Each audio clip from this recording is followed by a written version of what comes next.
एक मम्मी है वो बच्चे को कॉटन की रजाई नहीं उठा रही क्योंकि उसमें रुई होती है भाई, वो तो गंवारों का काम है ना।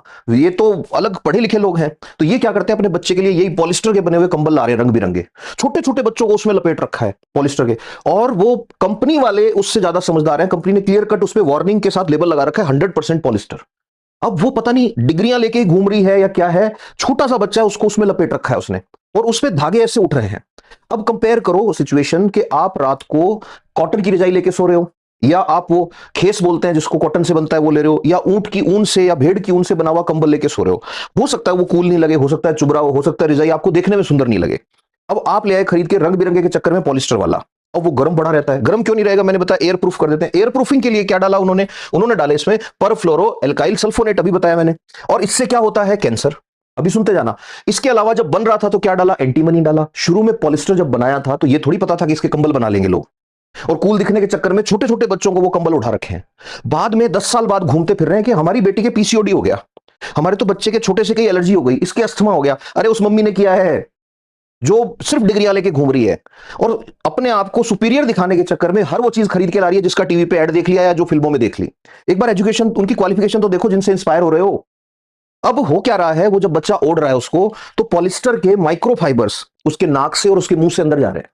छोटा बच्चा है तो वो पक्का कपड़े को चबाएगा भी। अब दोनों कंडीशन को कंपेयर करो, कॉटन वाली रजाई के फाइबर अंदर गए, कॉटन गया अंदर। कॉटन डाइजेस्ट नहीं होगा बट वो सेलुलोज में ब्रेक डाउन होगा, और सेलुलोज को पचाने के लिए हमारे पास डाइजेस्टिव सिस्टम में पावर नहीं है, बट उसको डिग्रेड कर देते हैं हमारा मैक्रोफाज सिस्टम, हमारे एंजाइम्स उसको डिग्रेड कर देते हैं, म्यूकस के साथ बाहर आ जाता है। आपको पता है एंटीमनी कैंसर कॉज करता है। अब मैं ये नहीं कह रहा एंटीमनी होगा, छोड़ो, आपके वाला कंबल तो दुनिया का बेस्ट कंबल है, आपका पॉलिस्टर धरती का नंबर 1 पॉलिस्टर है, उसमें एंटीमनी भी नहीं है, उसमें पीएफएस भी नहीं है, बट वो बॉडी में जब जाएगा, सांस के साथ जब उसके फाइबर जाएंगे, मुंह के साथ उसके फाइबर जाएंगे, these chemicals are known as forever chemicals. इनका ना डाइजेशन होगा, ना इनको डिग्रेड करेगा, ना मैक्रोफाज जो है वो इनको कुछ कर सकता है। अब इन्फ्लामेशन हो सकता है, सेल डैमेज हो सकता है, इम्यून सिस्टम जो है उसको ट्रिगर कर सकती है ये चीज।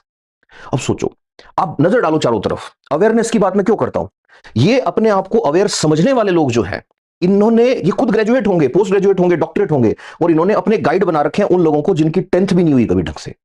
क्यों, टीवी पे ऐड आया हम वही लेके आएंगे क्योंकि हम कूल हैं।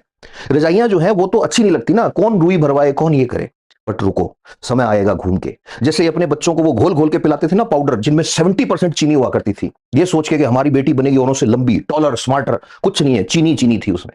डायबिटीज होगा तुम्हारी बेटी के थोड़े टाइम बाद। ये आएंगे ढूंढते हुए कि भैया प्योर वाली रजाई दे दो हमें तो, जिसका अस्तर भी कॉटन से बना हो। ये औकात है अर्बनाइजेशन जिसको कहते हैं।